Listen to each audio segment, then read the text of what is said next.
ఛానలుకి స్వాగతం. 2026వ సంవత్సరంలో సంక్రాంతి పండుగ కీడుతో వస్తుందా? ఒక్క కొడుకు ఉన్నవాళ్లు గాజుల పరిహారం ఖచ్చితంగా చేయాలా? చేయకపోతే చిక్కుల్లో పడతారా? ఈ పూర్తి వివరాలు వీడియోలో క్లుప్తంగా తెలుసుకుందాం. వీడియోలోకి వెళ్లే ముందు మా చిన్న రిక్వెస్ట్ ఏంటంటే, ఇదివరకు మా ఛానల్ని మీరు సబ్స్క్రైబ్ చేసుకోనట్లయితే సబ్స్క్రైబ్ చేసుకోండి. అలాగే పక్కనే ఉన్న గంట సింబల్ మీద ఆల్ అప్డేట్స్ ని క్లిక్ చేయండి. అప్పుడే మేము అప్లోడ్ చేసే ప్రతి వీడియోకి మీకు నోటిఫికేషన్ అనేది వస్తుంది. ఈరోజు మనం మాట్లాడుకోబోయేది చాలా మంది ఎదురు చూస్తున్నటువంటి విషయం, అలాగే కొంచెం భయపడే విషయం గురించి. ముందు మనం తెలుసుకోవాల్సింది సంక్రాంతి అంటే ఏమిటి అని. 2026లో సంక్రాంతి పండుగ కీడుతో వస్తుందా అనే విషయం గురించి, అలాగే గాజుల పరిహారం ఖచ్చితంగా చేయాలా, చెయ్యకపోతే ఏం జరుగుతుంది అనే విషయం గురించి వీడియో మొత్తం చూసినట్లయితే మీకు ఈ విషయం గురించి పూర్తి క్లారిటీ అనేది వస్తుంది. అయితే ముందుగా మనం తెలుసుకోవాల్సింది సంక్రాంతి అంటే ఏమిటి అని. ప్రతి ఏడాది సూర్యుడు మకర రాశిలోకి ప్రవేశించే రోజే మకర సంక్రాంతి. ఇది సాధారణ పండుగ కాదు, ఇది ప్రకృతిలో మార్పు సూచిక. చలికాలం ముగిసి పంటలు పండే సమయం మొదలవుతుంది. ఇది రైతుల పండుగ, సంతోషాల పండగ, పాపాల శాంతి పండగ. ఇంత బహుముఖంగా ఉండేదే ఈ సంక్రాంతి పండుగ. అయితే 2026లో సంక్రాంతి కీడుతో వస్తుందా అంటే, కొన్ని పంచాంగాలు ఏం చెబుతున్నాయంటే, ఈరోజు కేతు గ్రహం అంటే కీడు గ్రహం సూర్యుడి దగ్గర స్థానంలో ఉండబోతుందని. ఇది కేతు సంచార దోషం అంటారు. ఇలా ఉన్నప్పుడు జ్యోతిష్య ప్రకారం కొడుకు ఉన్న కుటుంబాల్లో సంతానం మీద తాత్కాలిక కీడు లేదా అనుకోని ఆటంకాలు, ఆరోగ్య సమస్యలు రావచ్చు. అందుకే గాజుల పరిహారం చెయ్యమని పెద్దలు చెబుతూ ఉంటారు. అయితే గాజుల పరిహారం అంటే ఏంటి అనే సందేహం కూడా చాలా మందికి ఉంటుంది. అంటే ఇది ఒక రకంగా చెప్పాలంటే కీడును తగ్గించుకునే పద్ధతి. గాజులు అన్నవి ఆరాధనకు చిహ్నం. ఇవి సంతానం యొక్క రక్షణకు ప్రతీక. అయితే చాలా మందికి తెలియని విషయం ఏంటంటే గాజుల పరిహారం గురించి. అయితే సంక్రాంతికి ముందు రోజు కాని లేదా అదే రోజు ఉదయం కాని స్నానం చేసిన తర్వాత తల్లి లేదా పెద్ద మహిళ 1 డజన్ కొత్త గాజులు తీసుకోవాలి. అంటే అవి ఆకుపచ్చ రంగువైనా సరే అండి, లేదా ఎరుపు రంగువైనా సరే, లేదా పసుపు రంగువైనా సరే. ఈ 3 రంగులు కూడా లక్ష్మీదేవికి అత్యంత ప్రీతిపాత్రమైన రంగులు, అలాగే దేవి దేవతలకు చాలా ప్రియమైన రంగులనే చెప్పుకోవాలి. ఈ 3 రంగుల్లో ఏ రంగువైనా సరే 1 డజన్ గాజులు తీసుకోండి. ఆ మట్టి గాజులకు కాస్త పసుపు, కుంకుమ, చందనంతో అలంకరించాలి. ఆ గాజులు సూర్యదేవుడు, కేతుగ్రహం యొక్క శాంతి కోసం భగవంతుడి ముందు ఉంచి పూజ చేయాలి. తర్వాత ఆ గాజులను దేవాలయానికి తీసుకుని వెళ్లి ఒక స్త్రీకి దానం చేయాలి. అంటే స్త్రీకి దానం చేయటమంటే మీ స్నేహితురాళ్లకి కాని లేదా ఇరుగు పొరుగు వ్యక్తులకి కాదండి, పేద స్త్రీకి దానం చేయండి. అంటే మీ శక్తి మేరకు డజన్ ఇవ్వగలిగితే డజన్ ఇవ్వండి, లేదా 2-3 డజన్లు కూడా ఇవ్వొచ్చండి. అంటే మీరు ఈ 3 రంగుల్లో ఏ రంగువైనా సరే మట్టి గాజులు తీసుకోండి. అంటే 12 గాజులు అనేవి ఖచ్చితంగా ఇవ్వాలి.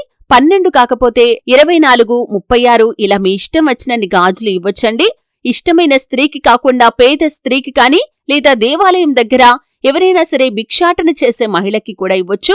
ఈ విధంగా చేస్తే కనుక సంక్రాంతి కీడు నుండి విముక్తి కలుగుతుంది. అలాగే మీ యొక్క కొడుకుల జీవితంలో ఎటువంటి సమస్యలు రాకుండా ఉంటాయి.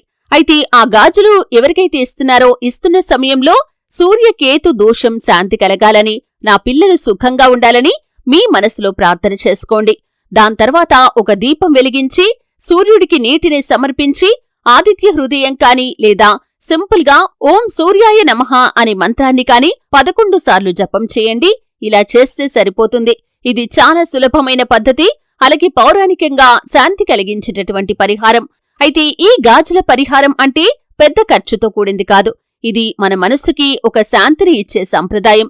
ఇలా చేయటం వల్ల తల్లి యొక్క గర్భశక్తి, సంతానం యొక్క రక్షణ అని పెద్దలు చెబుతూ ఉంటారు.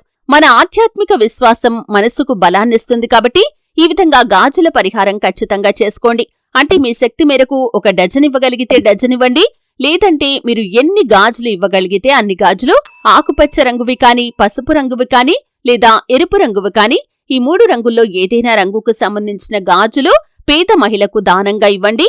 దానం చేసే సమయంలో ఈ విధంగా సూర్యకేతు దోషం శాంతి కలగాలని, నా పిల్లలు సుఖంగా ఉండాలని మనసులో ప్రార్థన చేసుకోండి. ఒకవేళ ఈ పరిహారం చేస్తే మీకు చాలా మంచిది. చెయ్యకపోయినా సరే మీ మనస్సు పాజిటివ్గా ఉండాలనే విషయాన్ని గమనించండి. అంటే చెయ్యకపోతే పాపం, శాపం అని అనుకోకండి. చెయ్యకపోయినా సరే మీరు పాజిటివ్గా జీవిస్తే కనుక, మంచి పనులు చేస్తే కనుక అదే పెద్ద పరిహారం అనే విషయాన్ని కూడా గమనించండి. కాని విశ్వాసం ఉంటే గాజుల పరిహారం చేయటం తప్పు కాదు. ఇది ఒక మానసిక శాంతి యొక్క సాధన. 2026 సంక్రాంతి అనేది భయపడాల్సిన రోజు కాదు. ఇది ఒక కొత్త ఆరంభం. పాత సమస్యలన్నీ ముగిసిపోయి కొత్త సంతోషాలు మొదలయ్యే సమయం. కేతువు కీడు అని భయపడకండి. ప్రతి గ్రహం మన జీవితానికి ఒక సంకేతం. మన విశ్వాసం, మన ఆలోచన మనకే ఫలితాలనిస్తాయి. కాబట్టి ఈ సంక్రాంతి రోజున మీ ఇంట్లో ఒక కొడుకు ఉన్నా, ఇద్దరున్నా భయపడకుండా ఆనందంగా పండుగ జరుపుకోండి. భగవంతుడి ఆశస్సులతో మీ జీవితంలో కాంతి, సంతోషం, శాంతి ఖచ్చితంగా నిండిపోతాయి.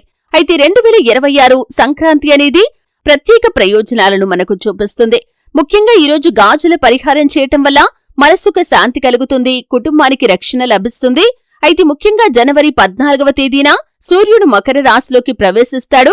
ఈరోజు శనిగ్రహం కూడా మకర రాశికి సమీపంలోనే ఉండటంతో దీన్ని శని సూర్య యుతి దోషం అని పిలుస్తారు. కొంతమంది అంటే కొన్ని రాశుల వారికి కష్టంగా ఉన్నప్పటికీ కొన్ని రాశుల వారికి మాత్రం అద్భుతమైన ఫలితాలనిస్తుందని చెప్పుకోవాలి. ముఖ్యంగా మేషరాశి వ్యక్తులకి కొత్త ఆరంభాలు బాగుంటాయి. తల్లిదండ్రుల ఆరోగ్యం మీద మాత్రం దృష్టి పెట్టాలి. గాజుల పరిహారం చేయటం లేదా సూర్యదేవుడికి జపం చేయటం మీకు చాలా మంచిది. వృషభ రాశి వ్యక్తులకి బిజినెస్ లో బూస్ట్ యోగం అనేది ఉంటుంది. ఇంట్లో చిన్న అపార్థాలు వస్తాయి. గాజుల పరిహారం చేసి పసుపు కుంకుమతో గృహశాంతి పూజ చేస్తే ఫలితం రెట్టింపుగా ఉంటుంది. మిథున రాశి వారికి సూర్య కేతు ప్రభావం కొంచెం ఉంటుంది. సంతానం యొక్క విద్య, ఆరోగ్యం మీద జాగ్రత్త పడండి. గాజుల పరిహారం తప్పకుండా చేయండి. కర్కాటక రాశి వారికి దినచర్యల్లో మార్పులు వస్తాయి, కానీ శుభ ప్రభావం ఉంటుంది. సంక్రాంతి రోజున గాజులు ఇచ్చి ఆడవారికి ఏదైనా వంట చేసి దానంగా ఇవ్వండి, మంచిది. సింహరాశి వారికి ఇది రాజయోగం లాంటిదనే చెప్పుకోవాలి. ఈ సంవత్సరం కుటుంబ శాంతి కోసం పసుపు పూలతో సూర్యారాధన చేయండి. కన్యా రాశి వారికి ఇంటి వాతావరణంలో కొన్ని చిన్న చిన్న ఉద్రిక్తతలు రావచ్చు.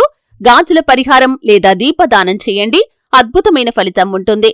అలాగే తులారాశి వారికి సంక్రాంతి శుభప్రదమైన ఫలితాలనిస్తుంది. ధనయోగం కలుగుతుంది. కాని సంతానం దృష్ట్యా శుభకార్యాల సమయంలో గాజులు ఇవ్వటం మర్చిపోవద్దు. అలాగే వృశ్చిక రాశి వారికి కేతు ప్రభావం కొద్దిగా ఉండొచ్చు. మంత్ర జపం లేదా తులసి దానం చేస్తే దోషం తగ్గుతుంది. ధనుస్సు రాశి వారికి అనుకున్న పనులు పూర్తవుతాయి. పెద్దలు ఇచ్చిన సలహా విని గాజుల పరిహారం చేయండి, ఫలితం చక్కగా వస్తుంది. మకర రాశి వారికి మీ శక్తి పెరుగుతుంది, కాని ఈరోజు శాంతి కోసం పూజ తప్పకుండా చేయాలి. కుంభరాశి వారికి ఈ సంక్రాంతి కొత్త మార్పులను తెస్తుంది. గాజుల పరిహారం చేసి పేదవారికి దుస్తులు దానం చేయటం ఉత్తమం. మీనరాశి వారికి కొత్త అవకాశాలు వస్తాయి, కాని కుటుంబంలో చిన్న చిన్న కష్టాలు ఉండొచ్చు. గాజుల పరిహారం చేసి సూర్యారాధన చేయండి. అయితే గాజులు ఇచ్చాక ఒక చిన్న నూనె దీపం వెలిగించి దాంట్లో పసుపు చుక్క వేయాలి. అంటే ఏ రాశివారైనా సరే అండి, ఈ విధంగా నూనె దీపం వెలిగించి దాంట్లో పసుపు చుక్క వేసి ఈ దీపం వెలుగులా నా కుటుంబం కూడా ఎల్లప్పుడూ ఆనందంగా ఉండాలని మనస్సులో ప్రార్థించుకోండి. మీ జీవితంలో ఏదైతే కీడు సంభవించాల్సి ఉందో ఆ కీడు తొలగిపోతుంది. శుభప్రదమైన ఫలితాలను మీరు పొందుకుంటారు. చూశారు కదండి. వీడియో నచ్చితే ఖచ్చితంగా లైక్ చేయండి. మరిన్ని మంచి మంచి వీడియోల కోసం ఇప్పుడే మా ఛానల్ని సబ్స్క్రైబ్ చేసుకోండి.